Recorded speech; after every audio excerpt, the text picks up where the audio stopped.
Hi performance golfers, I'm Coach Carolin, and today we're going to talk about why it's not you, but it's knee. Alright, so we're going to talk about your lead knee, and this has been a hugely controversial discussion between my followers and the videos I've shot, so we're bringing it back because it's also super impactful for your impact. Quite literally so. It's going to improve your hit, it's going to improve your consistency, it's going to improve your contact, and it's going to do that immediately. And here's why. A lot of you guys don't pay attention to your lower body because it's just kind of there, right? It's not something that's in the center of your swing. Much more attention is usually being paid to your arms and to your upper body because that's what swings the club. But guys, we can't underestimate and forget the foundation that we're building with our knees and with our legs, with our feet. So that's why we're going to talk about this today. Too many times I see that lead knee collapsing when you take the club back. And this is what it would look like. It kind of looks like this. Some people even kind of lift their left foot. You can see that sole coming off. You can see that lead knee really kind of lost its structure. It's come in and it's basically collapsing. It doesn't look like a strong position. The tour pros don't look like that. When you see the tour pros, it looks much more like this. And it looks powerful, right? You can see the power in this position if you just look at my legs. This is braced, this is bent, there's some movement in here, but what it is not is this collapsed look. So I'm first going to jump into a dry drill here for you guys, and you can do this at home. You don't even have to be in a range, which is why I love that. You know, I like a good hallway drill. But I want you to stand up straight. I want you to put your palms together. I want you to flip them, and I just want to bend over like you were in your golf position, in your setup position. Now make sure your left arm and your lead arm goes down as your right arm travels up, and you're going to press against that lead knee with that left hand, and you're going to actually feel a stretch down your right side if you're doing it correctly. Again, let's set up, put our hands pointing down. Now pull them apart, feel that stretch. I actually feel a stretch in my hip. I feel a stretch up my right side. And that creates coil. That creates structure, it creates tension, and it creates, if you now took it to the top, it creates what gives you this boom sound and this really nice and strong motion. Again, let's just kind of feel this. It pulls you back into impact. If you were doing this with this collapsed knee, now there's nothing pulling you back into impact. There's nothing that kind of snaps you back. You actually have to put a lot more energy to try to get through the target.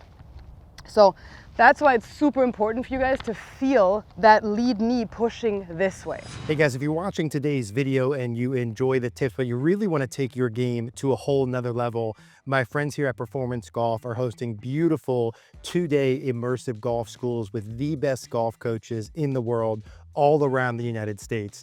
You know, I find a lot of golfers come in to see us and they're really not able to identify and fix their real root cause.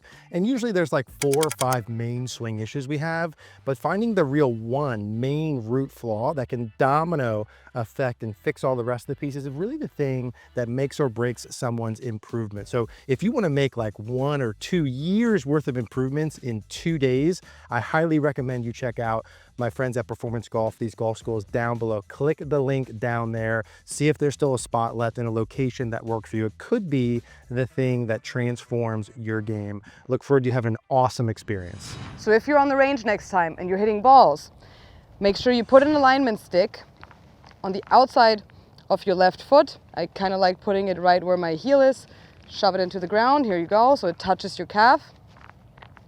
And now what we're going to do is, as we're swinging it back, we want to make sure that that lead hip and knee don't really leave that alignment stick. If anything, you feel like you keep pushing it into that alignment stick.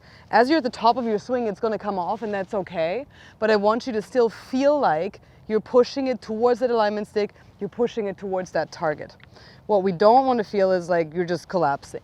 So it really activates the right muscle group. We want to make sure, as we're going up, feel like you're pressing this knee towards the target and into this alignment stick. It's going to do a couple of things without you even noticing it. It's going to also help you shorten your swing if you're an overswinger, which you likely are if you're losing that leg structure.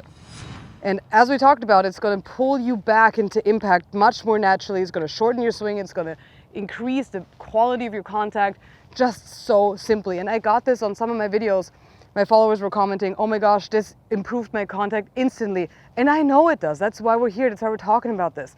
It is your knees. Make sure you pay attention to your lower body when you're working on your swing. It's not just your arms that swing the club. So I'm going to do this now. I'm going to show you. I'm going to do some waggles. I'm going to feel like that knee keeps pushing towards the target. From down the line, you'll see that that knee then kind of actually goes forward, and that's totally fine. You don't want to lock this knee because then you lock your pelvis. Make sure that you feel like you're pushing it towards the target. You can let it go forward a little bit. That's totally fine. We just don't want it to come in and really kind of sway off the ball because it's going to create this loss of structure and sway. Let's hit a ball with this. Let's feel the power, get into this powerful position. Gosh, I really hit that super well. I hit the ball first, and that's exactly what you're going to feel as well. Here's also a little bit of a funny thing. I had a couple of people in my comment section saying, oh my gosh, but Ben Hogan, he did it differently. His knees were going all over the place. And these people aren't wrong, but they missed the point of the hip. The structure did not break down. Ben Hogan's swing was, yes, there was a little bit more motion in this knee, but his hip stayed super steady. And guys, if you were Ben Hogan, you wouldn't be watching this video. Let's be realistic. So let's work on something that's going to work for you guys, that's going to improve your contact immediately. And I'm super excited for you guys to try this because I just love this drill. It's going to change your golf life. It really will. I know this. I've been told, I've had many students tell me, boom, I could stand here and just do this all day and it feels so good. All right, guys, I hope you loved this video, and make sure to leave us a comment below and let us know how you feel and how this improved your golf game, because I know it will. Let us know below. Thanks, guys. See you next time.